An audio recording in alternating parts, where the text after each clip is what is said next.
Well, welcome back to my studio. It's been a while since I've done a video, and I'm working on a painting of the Nantahala River in North Carolina, and this is the Rapids.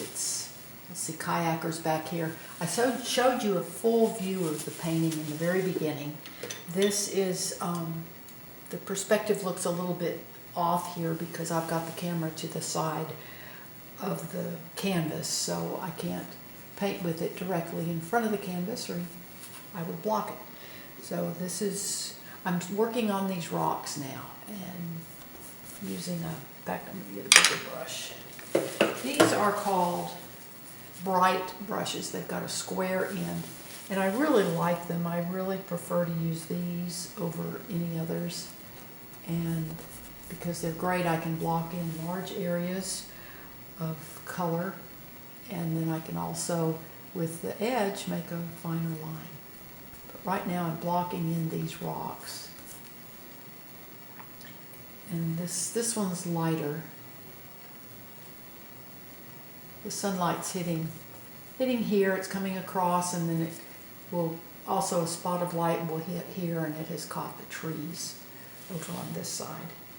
But I love, these brushes are great to paint these rocks because they can just, you can make those big broad strokes and just gives that planes of the rock, and it's really a nice, just nice brush to use.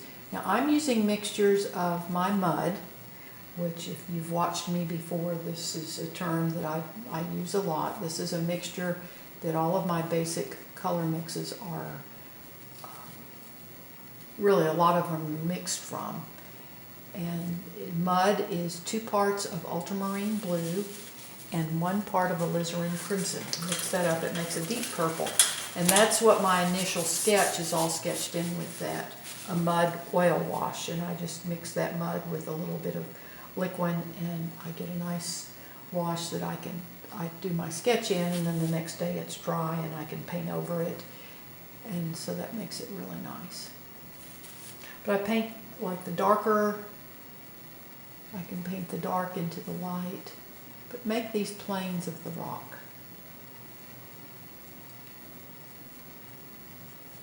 These mixes are my mud plus a little bit of cadmium orange and some cadmium yellow and white. That just gives me a nice warm gray. These rocks I've made warmer, and that's a basic color temperature of the mixture. Blues and purples are cooler colors. Oranges, reds are warmer colors. And if you'll notice my trees in the background, as the greens go back, they're cooler. They have more blue in them. As I come forward, they have more yellow in them. And that makes them come forward. It's a basic rule in painting. Warm colors come forward, cool colors go back. So that's a good way to give the feeling of depth in a painting. And I'm coming back in with some lighter mixture here. These are all the same color combinations, just in different proportions. But the sunlight is catching this rock, and it catches this top edge. See how I can use the edge of this brush then to make a smaller line. Now I'm going to put a little blue in here. This is ultramarine blue plus white. And just the water kind of reflects up onto this rock. So I'm just going to kind of brush that in. Once I get doing the water, it'll make more sense. Make this a little bit darker right here.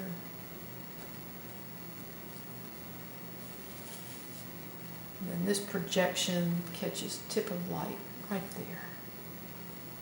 The sun comes over this.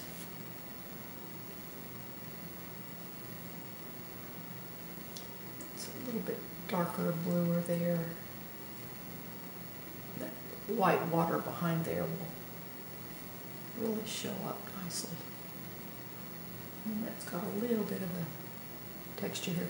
I have my reference material on my laptop just to the right of my easel. Now this rock actually comes under the water. The water will be flowing over this. So I make this dark. The water will be flowing over this, and then this rock projects up out. I paint where the water flows over the rock, because when I paint the water over that, then you get that feeling of the rock underneath. The rock gets darker as it gets wetter down here.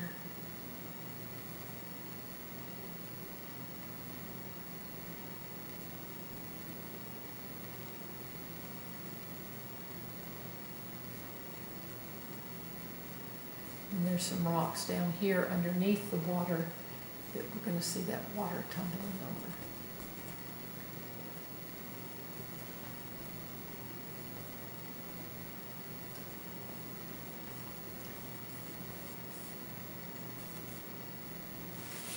I'm going to make this a little bit darker.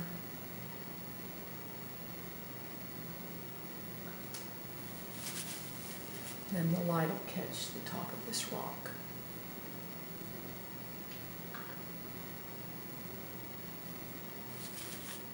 But now I'm going to block these rocks in right here in the foreground. I'm going to have a bush growing out of this one. But they'll be dark because I want your eye to go back to the light on this rock, and then it'll go back to the light here then with the kayakers. So these rocks will be darker. Again, with this big brush, I can just block in those shapes. I hope I'm not off the camera. And I just want to rough those in. They're just here to be a nice dark in the foreground.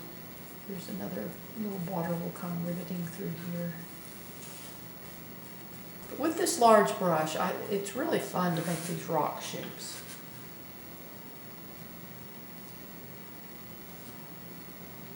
Those rocks just project up. Those kayakers are going to have a fun going over these rocky rapids.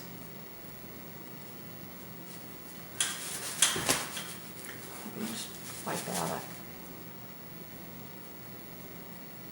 There's a bush coming over these. But you notice the rocks on this side, the mixtures become cooler. I've added ultramarine blue into these mixtures, which makes them cooler, and as they go back, there's more blue in them. So that makes them visually go back. There's a lot of planning involved in giving, the impression of depth in painting, but it's really following simple rules. But if you'd like to watch the entire progress of this painting, you can go to my blog. I show the complete step-by-step process, and the description, or the link to my blog is in the description below. And you can go to that, you can follow it day to day, you can actually subscribe to my blog so you'll get an email every time I put a post up. I got that a little thick, so I'm going to, this is one of the fun things about oils, you can just scrape off if you don't like what's happening in an area, and you can start over. I'm going to start with a little less paint and get my white in, and then bring my dark. There we go. That's doing more what I want.